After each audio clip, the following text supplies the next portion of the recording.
দেশের অর্থনীতির বৃহত্তর স্বার্থে চুপ করে থাকি, কিছু বলি না। কিন্তু যখন বেশি বাড়াবাড়ি করে তখন বলতে ইচ্ছা করে তোরা রাজাকার।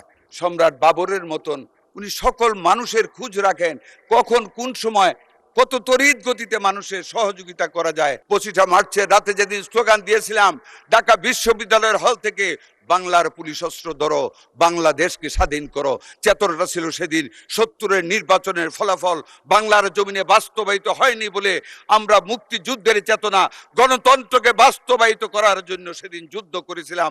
আর সেই গণতন্ত্রকে পুনঃপ্রতিষ্ঠিত করেছিল স্বাধীনতার ঘোষক বীর নায়ক রাখাল রাজা শহীদ রাষ্ট্রপতি জিয়াউর রহমান। জুলাই মুভমেন্টকে নিজেদের ভিতরে নিয়ে এখন পিরিয়ড হোক রেগুলার বা হেভি, প্রয়োজন মতো কনফিডেন্স আছে রেডি। প্লে উইথ কনফিডেন্স যেতে চায় তাদের জন্য বলি ভূগোল থেকে একটু লেখাপড়া করতে অংশগ্রহণ করেন। হ্যাঁ, তিনি পারেন। তিনি হানা ভোটের সময় হাতে হাত তুলে ভোট দেন, যার উদাহরণ আমাদের সামনে আর নেই। 4 বার এমপি হয়েছি, এই সংসদে এসেছে, আগে দেখিনি। উনি হাত তুলে ভোট দেন। হ্যাঁ, তারেক রহমান পারেন। Yes he can. উনি ট্রাফিক সিগন্যালে থেমে থাকেন, প্রধানমন্ত্রীর অহংকার নিয়ে না মেনে চলে যান না একা একা। হ্যাঁ, তারেক রহমান সাহেব পারেন। কি পারেন মাননীয় স্পিকার? এই যে কাল রাত থেকে যে বৃষ্টি হলো, আমাদের উজানের পানির ঢলে নিম্নাঞ্চল ডুবে যাচ্ছে, সাথে সাথে রাতের অন্ধকারে দুর্যোগ ব্যবস্থাপনা মন্ত্রীকে অর্ডার দিলেন ওনাদের জন্য, সেই ভুক্তভোগী কৃষকদের জন্য সাহায্য পাঠাতে। আগে দেখিনি এত তাড়াতাড়ি, এত ঝটিকাপূর্ণ সময় নিয়ে মানুষের সাহায্যে এগিয়ে যেতে। আগ্নেয়গিরির অগ্নুৎপাত যখন ঘটে, সেটা একদিনে ঘটে না। আগ্নেয়গিরির অগ্নুৎপাতের ফলে যে লাভাটা বের হয় তা অনেক আগে থেকে সৃষ্টি হয়। জুলাই বিপ্লবের সৃষ্টি শুরু হয়েছে সেই 13 বছর 14 বছর আগে থেকে জনাব তারেক রহমানের নেতৃত্বে সম্রাট বাবরের মতন। এখন পিরিয়ড হোক রেগুলার বা হেভি, প্রয়োজন মতো কনফিডেন্স আছে রেডি। প্লে উইথ কনফিডেন্স সকল মানুষের খোঁজ রাখেন, কখন কোন সময় কত তড়িৎ গতিতে মানুষের সহযোগিতা করা যায়। তারেক রহমান সেটা করেন। হ্যাঁ, এই দেশের জনগণকে ধন্যবাদ জানাই মাননীয় স্পিকার, যে এই দেশের জনগণ জনাব তারেক রহমানকে প্রধানমন্ত্রী করেছেন। একটি নতুন ইতিহাস আমরা সংযোজিত করতে চাই ইতিহাসের সাথে। মাননীয় স্পিকার, এই পবিত্র সংসদের প্রসিডিংসে কিছু জিনিস আসা উচিত। মাননীয় স্পিকার, 16 তারিখে স্বাধীনতা পতাক অনুষ্ঠানে এই মাসের এপ্রিলের উসমানী মিলনায়তনে আপনিও ছিলেন মাননীয় স্পিকার। কি ইতিহাস দেখলেন? স্বাধীনতার পতাক সেদিন কে পালেন মাননীয় স্পিকার? অনেকের সাথে কাকে দেয়া হলো? সংসদীয় গণতন্ত্রের প্রবক্তা, স্বৈরাচার বিরোধী আন্দোলনের পুরোধা, 3 বারের মাননীয় প্রধানমন্ত্রী বেগম খালেদা জিয়াকে বাংলাদেশের জনগণের পক্ষ থেকে স্বাধীনতা পদক মরণোত্তর পুরস্কার দেওয়া হলো। মাননীয় স্পিকার, কে দিলেন সে পুরস্কার? স্বাধীনতার ঘোষক বেগম খালেদা জিয়ার সন্তান, গর্বিত সন্তান তারেক রহমানের হাত থেকে বেগম খালেদা জিয়ার জন্য মরণোত্তর স্বাধীনতা পুরস্কার নিলেন। কে নিলেন মাননীয় স্পিকার? বেগম খালেদা জিয়ার সন্তানের হাত থেকে তারই নাতনি জায়মা রহমান দাদির জন্য পুরস্কার নিলেন। এ যে এক ইতিহাস বাংলাদেশের স্বাধীনতার ইতিহাসে, পূর্ববর্তী এবং পরবর্তী ইতিহাসে জিয়া পরিবারের যে অনবদ্য ইতিহাস সৃষ্টি হয়েছে। স্বাধীনতার ঘোষণা দিয়েছেন জিয়াউর রহমান। শুধু তাই না মাননীয় স্পিকার, আজকের এই বক্তব্যের শুরুতে অবনত মস্তকে শ্রদ্ধা জ্ঞাপন করি, মাগফিরাত কামনা করি আল্লাহর কাছে শহীদ রাষ্ট্রপতি জিয়াউর রহমানের জন্য, যিনি এদেশের স্বাধীনতার ঘোষণা দিয়েছিলেন।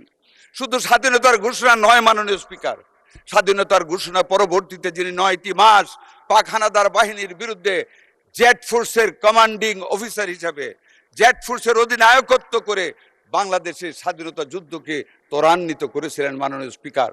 পরবর্তীতে ওখানে থেমে থাকেননি মাননীয় speaker. Yes, this family can do something special.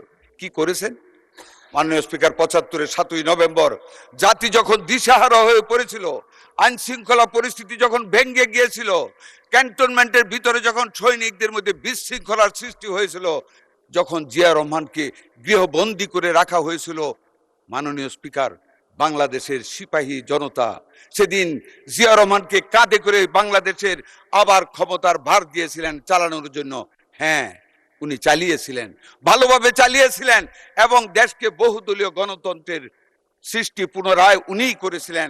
যেই চেতনা নিয়ে দেশকে স্বাধীন করেছিলাম, 25 মার্চের রাতে যেদিন স্লোগান দিয়েছিলাম ঢাকা বিশ্ববিদ্যালয়ের হল থেকে, বাংলার পুলিশ অস্ত্র ধরো, বাংলাদেশকে স্বাধীন করো, চেতনাটা ছিল সেদিন 70-এর নির্বাচনের ফলাফল বাংলার জমিনে বাস্তবায়িত হয়নি বলে আমরা মুক্তিযুদ্ধের চেতনা, গণতন্ত্রকে বাস্তবায়িত করার জন্য সেদিন যুদ্ধ করেছিলাম।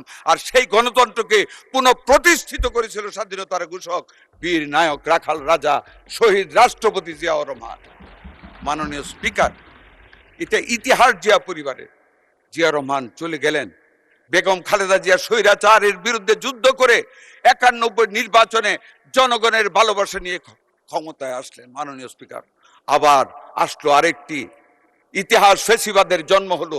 সেই ফেসিবাদের বিরুদ্ধে 13-14টি বছর, প্রায় 1.5 যুগ আজকের প্রধানমন্ত্রী আমাদের চেয়ারপারসন জনাব তারেক রহমানের নেতৃত্বে এদেশের মানুষ, মাননীয় স্পিকার, প্রস্তুতি নিয়েছিল ফেসিবাদকে দূর করার জন্য। আজকে কষ্ট পাই মাননীয় স্পিকার, যখন কেউ কেউ ডান দিক থেকে আপনার সেই জুলাই মুভমেন্টকে নিজেদের ভিতরে নিয়ে যেতে চায়, তাদের জন্য বলি ভূগোল থেকে একটু লেখাপড়া করতে। মাননীয় মন্ত্রী, আপনার সময় খুব সংক্ষিপ্ত, তারপরে 4 মিনিট দেয়া হলো, দয়া করে 4 মিনিটের মধ্যে শেষ মাত্র করবেন। 4। ধন্যবাদ। জি, ওই যে আমার এক বোন বক্তৃতা দিয়ে বলো এলাকার জন্য আরো 3 মিনিট, ওইটাও থাকবে মানে। যাক, মাননীয় স্পিকার,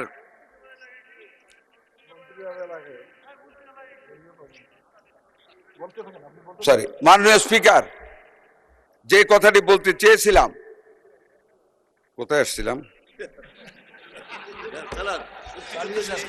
ভূগোলে। মাননীয় স্পিকার, আগ্নেয়গিরির অগ্নুৎপাত যখন ঘটে, সেটা একদিনে ঘটে না। আগ্নেয়গিরির অগ্নুৎপাতের ফলে যে লাভাটা বের হয় তা অনেক আগে থেকে সৃষ্টি হয়। জুলাই বিপ্লবের সৃষ্টি শুরু হয়েছে সেই 13-14 বছর আগে থেকে। জনাব তারেক রহমানের নেতৃত্বে বাংলাদেশ জাতীয়তাবাদী দল, যুব দল, ছাত্র দল, সকল অঙ্গ সংগঠন তিলে তিলে আগুনের সৃষ্টি করেছে। যে আগুন জ্বলেছিল সেই জুলাই বিপ্লবের মাধ্যমে সেই দিন ফেসিবাদকে বিদায় নিতে হয়েছিল। মাননীয় স্পিকার, আমি একজন মুক্তিযোদ্ধা, আমি 71 দেখেছি। মাননীয় স্পিকার, বর্ডারে যুদ্ধ করেছি, বিলোনিয়া সীমান্তে।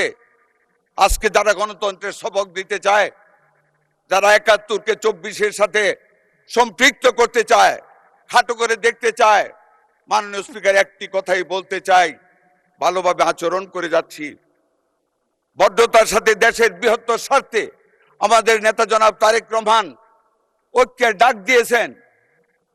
বিদ্যুতের সমস্যার সমাধানে সর্বদলীয় এই সংসদ থেকে কমিটি করেছেন। মাননীয় স্পিকার, বেশি বাড়াবাড়ি না করার জন্য অনুরোধ করব। পাকিস্তানে গিয়েছিলাম 2004 সনে, জামাত ইসলামের একজন এমপি আমার সাথে গিয়েছিলেন সাফমা কনফারেন্সে। আমি মুক্তিযোদ্ধা জেনে পাকিস্তান অ্যাসেম্বলির একজন এমপি জামাত ইসলামের এমপির সাথে যে তুচ্ছ তাচ্ছিল্য আমাকে করেছিল, I can't forget that situation because I was A freedom fighter. কিন্তু তবু মাননীয় স্পিকার, দেশের অর্থনীতির বৃহত্তর স্বার্থে চুপ করে থাকি, কিছু বলি না। কিন্তু যখন বেশি বাড়াবাড়ি করে তখন বলতে ইচ্ছা করে, তোরা রাজাকার, তোরা আল থামস, তোরা আল বদর। মাননীয় স্পিকার, স্বাধীনতার পরে ধানমন্ডির 2 নম্বরের সেই সারা ভবন হোয়াইট হাউস দেখেছি। হল থেকে একটি নান রুটি নিয়ে যেতাম আমরা, ছাত্রদের দল, একটি হাত বাড়িয়ে দিত সেই দর্শিতা বোনেরা। যেই মেয়েটির হাত সেই বয়সে হওয়ার কথা ছিল গোলগাল, সেই মেয়েদের হাত ছিল দুর্গন্ধে ভর্তি, চামড়া ছিল উস্কো খুস্কো, তারা দর্শিতা।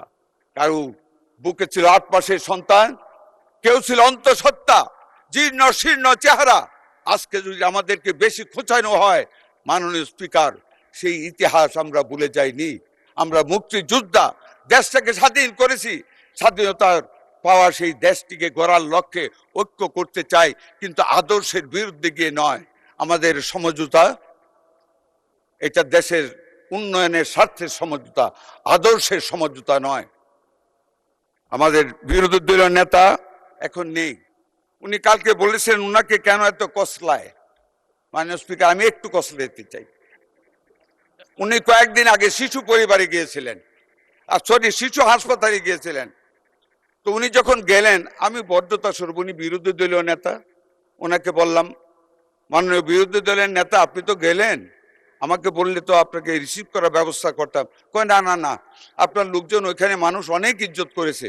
আমি কি জানলেন? খুবই ভালো ম্যানেজ করেছেন, রুগীরা বলেছে ভালো আছে, ট্রিটমেন্ট চলছে। আমি বলছি ধন্যবাদ। উনি তো একদিনও এই যে বিএনপি সরকারের নেতৃত্বে আমরা এত কষ্ট করে অতীতের সরকারের সকল ব্যর্থ